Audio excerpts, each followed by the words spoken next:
Reinna and welcome back again to another show of Reinna Does My Makeup.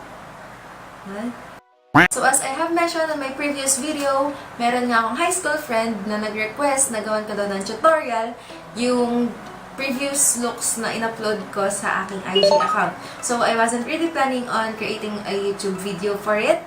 But then, may nag-request, and then I delivered. Just to let you know what I am talking about, so these are the makeup looks that she wants me to recreate. And yung previous look, nagawa ko na, and uploaded na siya, hopefully. And I'll have it linked at the end of the video, so be sure to subscribe on my channel, kahit wala namang kinalaman na kung ba't ka magsusubscribe. So, follow me on my social media accounts para then updated kayo sa mga makeup looks na ginagawa ko. If you want me to recreate a look that I haven't done a tutorial for, you can slide in my DMs. If meron din kayong gustong ipa-recreate sa akin or gusto kayong ipagawa sa akin challenges, I'll try my best to do it. Just don't forget to comment it down below. So for this makeup look, medyo common na siya sa akin, and this is much easier than the previous one, and madalas ko siyang gawin. So this is my go-to makeup look if I have time to do my eye makeup. This is just going to be a nude eyeshadow look, and this is much more wearable than the previous one, and pwede mo siyang isuot sa mga cocktail events, formal events, or even an everyday makeup. So, may pa-hoop earrings tayo and everything para lang ma-recreate talaga yung look na nandun sa IG account ko. So, without further ado, let's get started.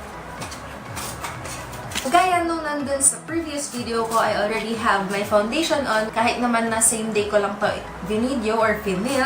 And also pala, I forgot to tell you that this could also be a good fall-inspired makeup. Although walang fall sa Pilipinas. Although, meron tayong mga naglalagas ng puno. What?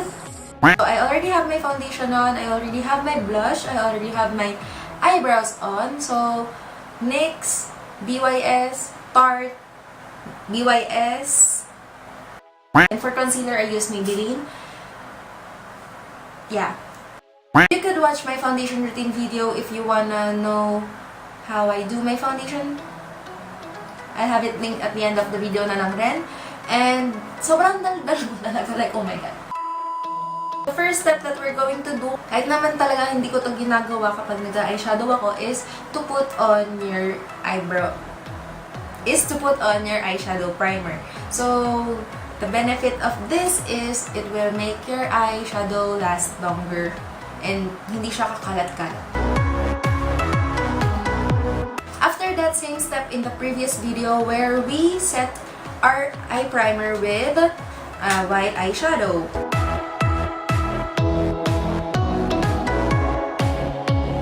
We're going to use the transition shade again. I'm going to use a light brown eyeshadow from my NYX palette. And after that, we're going to use again yung burnt orange na eyeshadow. So, medyo na-in-love na ako sa color na burnt orange.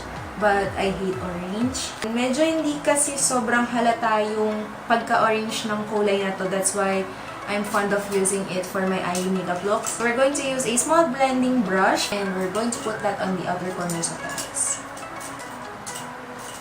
The burnt orange one will be on your crease until the outer corners of your eye. This makeup look will only take at least 30 minutes of your time, I think.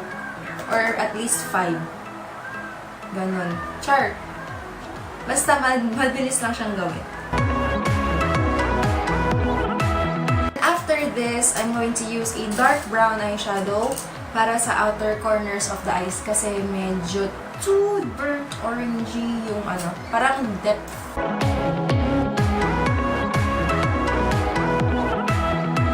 I'm going to use the same dark brown eyeshadow for the lower lash line. So, medyo hanggang gitna lang ng lash line yung lalagyan ko. So, we're done with the eyeshadow. So, see, ganun lang kadali. Compare mo dun sa kanina. After ng eyeshadow, we're going to do our eyeliner. So, for the eyeliner, ang gagamitin ko na lang is this NST eyeliner. So, yun dun sa previous makeup ko, I used Maybelline Hyper Wing Eyeliner.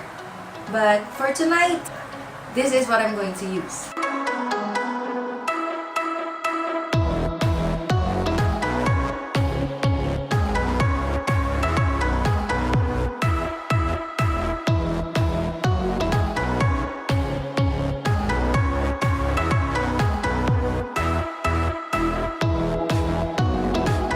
I'm just going to tightline my upper lash line with this Everbilena pencil liner, and that's it.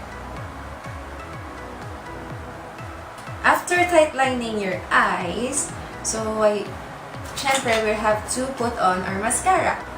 So I'm going to use my Max Factor Clumpify mascara, and nasa another dimension ata siya.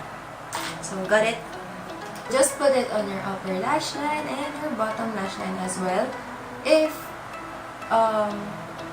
you're going to do this at night or for a night makeup look, okay lang naman na maglagay kayo ng mascara sa lower lash line. But pagka sa morning kasi, I don't recommend putting mascara on your lower lash line kasi baka kumalat lang yan.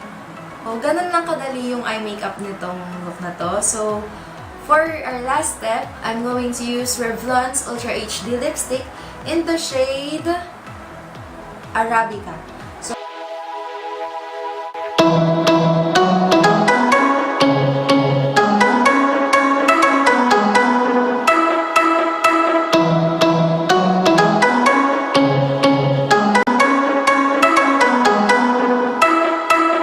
So that is it for this makeup look, and I hope you guys enjoyed watching this video. Let me know if ano yung mas gusto nyo. Kung yung makeup look ko ba dun sa previous video ko or this one. If you're going to compare it, mas madali tong gawin kaysa doon and much more wearable to. So ito na lang yung piliin nyo, diba guys? So diniktahan ko lang din kayo.